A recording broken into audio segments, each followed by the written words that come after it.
अस्सलामु अलैकुम वरहमतुल्लाहि वबरकातुहू। अऊज़ु बिल्लाहि मिनश्शैतानिर्रजीम। बिस्मिल्लाहिर्रहमानिर्रहीम। रब्बि इश्रह ली सदरी वयस्सिर ली अमरी वहलुल उक़दतम मिन लिसानी यफ़क़हू क़ौली। रब्बि ज़िदनी इल्मा व अमला।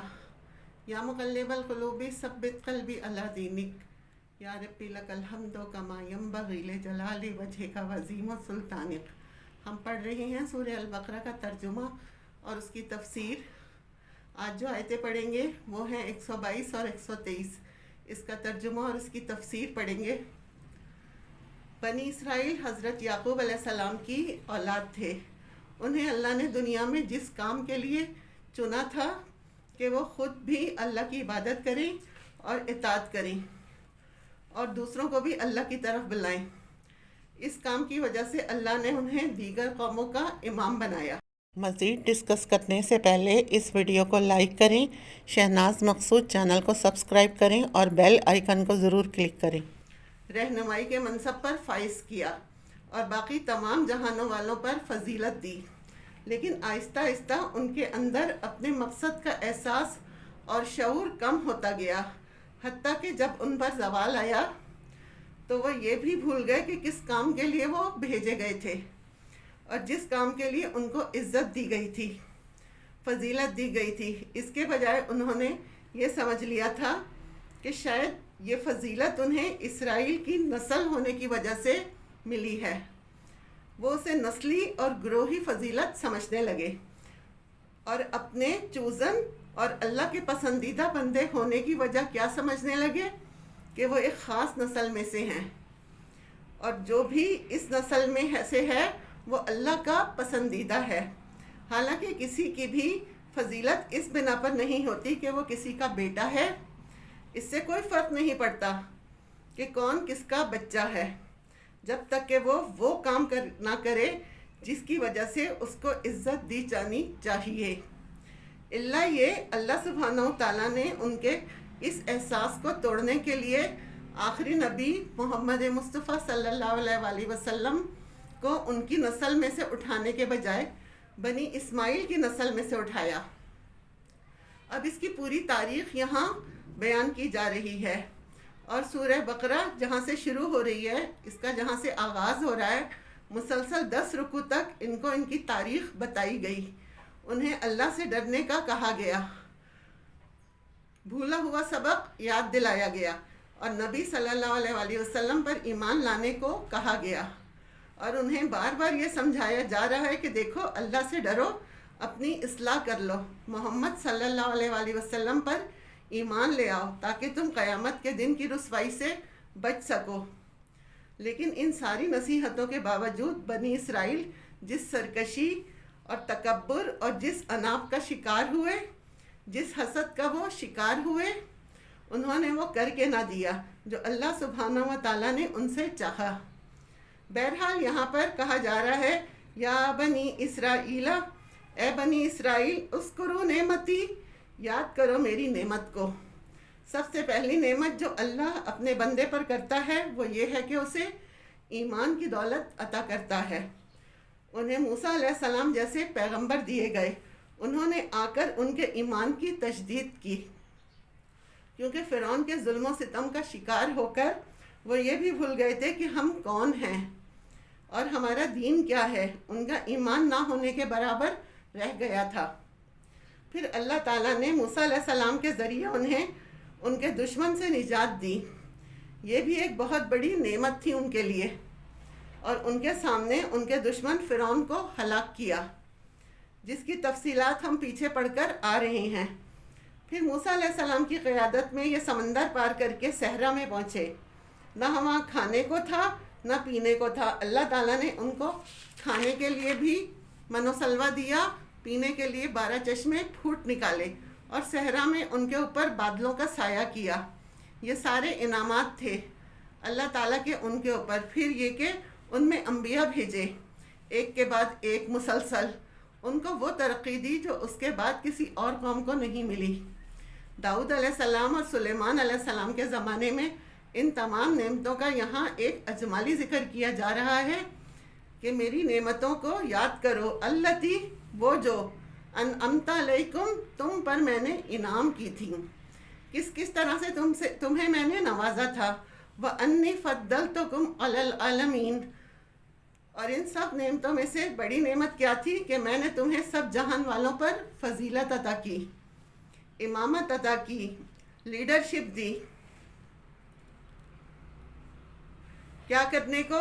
लोगों को अपनी तरफ बुलाने को। बाकी अक़वाम को तुम अल्लाह की तरफ बुलाओ। इस आयत से हमें क्या पता चलता है कि इंसान को अल्लाह की तरफ से मिलने वाली नेमतों को याद रखना चाहिए। अगर बनी इसराइल से कहा जा रहा है कि ए बनी इसराइल अल्लाह की नेमतें याद करो, तो हमारी तरफ से क्या होना चाहिए? नेमतों का तज़किरा, नेमतों की याद दहानी। जब आप अपने घर वालों में मिलकर बैठते हैं तो क्या करें? अल्लाह की नेमतों को याद करें, तकब्बुर और गरूर किए बग़ैर, अल्लाह का शुक्र के लिए। क्योंकि बाज़ मौक़ों पर बच्चों को बताना चाहिए, जब वो नाशुक्री करें तो जो चीज़ मौजूद हो उसके बारे में बताएं। इससे शुक्र के जज्बात बढ़ते हैं और शुक्र करने पर नेमतें और मिलती हैं। अल्लाह का वादा है, ला अज़ीदन्नकुम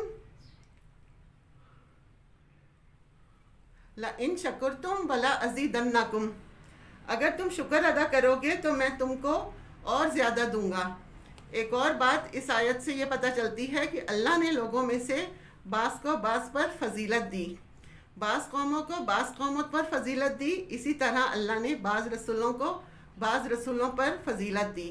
और ये अल्लाह की तक़सीम है। अल्लाह जिसे चाहे तक़सीम देकर भी वो आज़माता है और लेकर भी वो आज़माता है।